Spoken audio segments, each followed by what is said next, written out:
क्या कहना चाहेंगे? देखिए, संघर्ष जीवन का हिस्सा होता है, परंतु टिकट के लिए हमने संघर्ष नहीं किया, ना करेंगे। हम संघर्ष नहीं करेंगे, केवल मात्र संघर्ष कर रहे हैं देश और समाज के लिए हम लोग कुछ अपना योगदान दे सकें। और भारतीय जनता पार्टी का यही सिद्धांत है कि वो राष्ट्र सबसे पहले मानता है और आप स्वयं को बाद में स्थापित करते हैं। मैं सौभाग्यशाली हूँ कि भारतीय जनता पार्टी के घटक से जुड़ा हूँ, क्योंकि राष्ट्रवाद के साथ में भारतीय जनता पार्टी जो भारत का विकास और भारत को विश्व गुरु की तरफ ले जा रहे हैं, इसलिए हम सबका स्वाभाविक है कि उनके साथ जुड़ना और उनके मार्गदर्शन में देश के लिए कुछ करना। पुनः पोखरण में मुझे भारतीय जनता पार्टी ने विश्वास करके सिंबल के साथ भेजा है और मुझे पोखरण की जनता पर विश्वास है कि वो इस पर कमल खिलाएगी। चुनौती आपकी राजस्थान सरकार की कैबिनेट मंत्री है, क्या विकास मुद्दों को लेकर भारतीय जनता पार्टी? चुनौती का उदाहरण मैं आपके सामने रख सकता हूँ और आप सब जानते हो कि पंचायती राज चुनाव जब हुए तब यही चेहरा था हमारे सामने, ये कैबिनेट मंत्री थे और सरकार भी इनकी थी और हमारे सामने कोई अनुकूल परिस्थितियाँ नहीं थी, परिसीमन भी बिल्कुल विपरीत बनाया। फिर भी भारतीय जनता पार्टी ने जैसलमेर के इतिहास में एक नया पृष्ठ जोड़ा और इतिहास रचा, प्रधान बनाए, प्रमुख बनाए और यहाँ तक कि नगर पालिका चेयरमैन भी बनाया। तो ये हमारा जीता जागता प्रमाण है और ग्राम पंचायतों में 70% से ज़्यादा भारतीय जनता पार्टी के सरपंच बने हैं। तो ये चुनौती हमारे लिए जो आप देख रहे हो, जनता सब चुनौतियों को स्वीकार करती है, सब चुनौतियों का उत्तर भी जनता देती है। पंचायती राज में दिया, नगर पालिका में दिया और मुझे विश्वास है पोखरण की जनता पर कि पोखरण यहाँ कमल खिला करे। आलाकमान ने आपके ऊपर विश्वास जताया है, किस रूप से? देखिए, आलाकमान ने मेरे ऊपर विश्वास जताया, मैं सौभाग्यशाली हूँ और मैं उनका आभार भी व्यक्त करता हूँ। मेरे लिए बहुत बड़ी जिम्मेवारी है और अब मैं निष्ठा के साथ पहले भी था, आगे और जिम्मेवारी बढ़ी है, तो मैं कर्तव्य का निर्वहन करूँगा, उनके विश्वास को अक्षुण्ण रखूँगा, ये विश्वास दिला करीब 10 बज रहे हैं, आपके कार्यकर्ता यहाँ पे काफी उत्साह देखा जा रहा है, क्या कहना चाहिए? देश की राजनीति के बाद राजस्थान में पहला चेहरा जो पीएम मोदी के चेहरे पर चुनाव लड़ेगी, क्या कहेंगे? देखिए, पीएम मोदी जी का चेहरा केवल भारत तक सीमित नहीं है, विश्व में भी उनका चेहरा अग्रगण्य हो गया और पूरा विश्व आज उनका सम्मान करता है और प्रथम ऐसे नेता बन गए जो विश्व के सबसे मजबूत नेता है। तो हम तो यही है, पूरा राजस्थान उनके पीछे नहीं है, पूरा देश ही उनके पीछे नहीं, पूरा विश्व भी उनका आदर करता है, इसलिए हम सब लोग उनका सम्मान करते हैं और वो करेंगे। यहाँ कार्यकर्ताओं में उत्साह देखा जा रहा है और कार्यकर्ता थमने का नाम नहीं ले रहे। जब हम यहाँ खड़े हैं तो गेट लगाना पड़ना चाह रहे हैं। इस उत्साह के बारे में क्या कहना चाहेंगे? जब से आपको टिकट मिला है, आप तारा दर्शन के लिए निकल गए थे, तब से यहाँ पे भीड़ लगी है।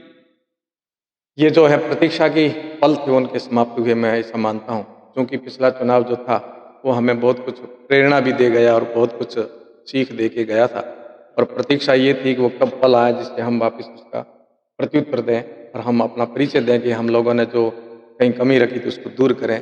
तो ये अनायास जो आपने भीड़ देखी और आप सब लोग जानते कि इतनी भीड़ अचानक आना और भाव से आना, उनका उत्साह एकदम संयमित था, परंतु हम सब लोग सैलाब को देख करके इतने प्रभावित और इतने अचंभित हो रहे थे कि ये क्या हो रहा है। अचानक देखा, मैंने तो कल्पना नहीं की थी जब मठ से यहाँ आ रहा था, मैंने सोचा ठीक है कार्यकर्ता कुछ निष्ठावान कार्यकर्ता उपस्थित होंगे, किसी को हमने कहा भी नहीं था, परंतु जगह जगह बाड़मेर से लेके यहाँ तक जगह जगह बड़े कस्बों में स्वागत करते करते मेरा 3-4 घंटे लगाए और यहाँ आके देखा तो उत्साह के साथ में मैं कार्यकर्ताओं को बहुत हृदय से साधुवाद करता हूँ।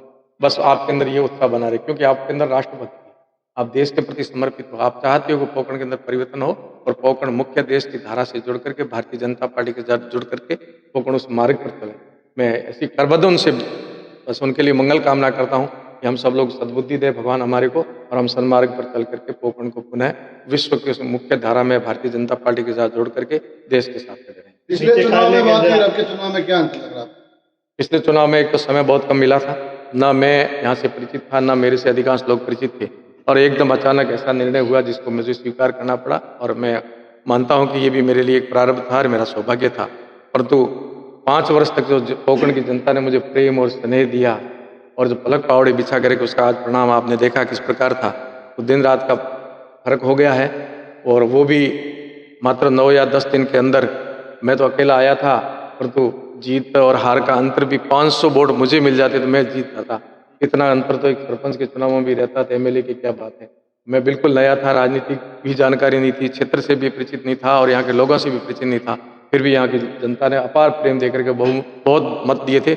इस बार तो एकदम अलग ही लग रहा है, हर समाज से, हर क्षेत्र से हर जगह से माताएं बहन बड़े बुजुर्ग एक ही भाव से लेके बैठे हैं कि पार्टी कोई नहीं, हम तो ऊपर उठ करके काम करेंगे। जबकि भारतीय जनता पार्टी के तो पहले से हमारे साथ थे, परंतु जो हमारी सामने वाली पार्टी है वहाँ से भी लोग ये कह रहे हैं कि इस बार तो हम कमल खिलाएंगे और महाराज जी के साथ खड़े रहेंगे। विकास को लेकर क्या अखबार कटिंग लगी जिसमें लिखा पंचायत राज चुनाव के अंदर आज कांग्रेस है वो धन बल से, भाजपा जन बल से जीतेगी, किसी बाउंड्री पर वो आपने देख लिया टेलर, तो बिल्कुल ही कहा ऐसा करके दिखाया, जनबल और जन सैलाब आज देखा है।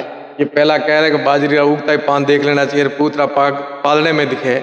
आज जो संकेत हुए हैं इससे अपने को अनुमान लगाना चाहिए कि ये परिणाम किस तरफ जा रहा है। अब जो देखो सुखबुगाहट हो रही है, मंत्री जी कहाँ से लड़ेंगे वो भी पता नहीं लग रहा है कि पोकरण से लड़ेंगे या जैसलमेर से लड़ेंगे, कहाँ जाके लड़ना उनका वो तय करेंगे, उनका विषय है। परंतु ये जनता का सैलाब और इनका भाव देख रहे हैं आप, तो ये बिल्कुल धन बल तो चाहे कितना ही धन लगाओ, जन बल के आगे धन बल नहीं, सब बल सुने हैं। यहाँ जनता खड़ी है और जनता की आवाज एक ही।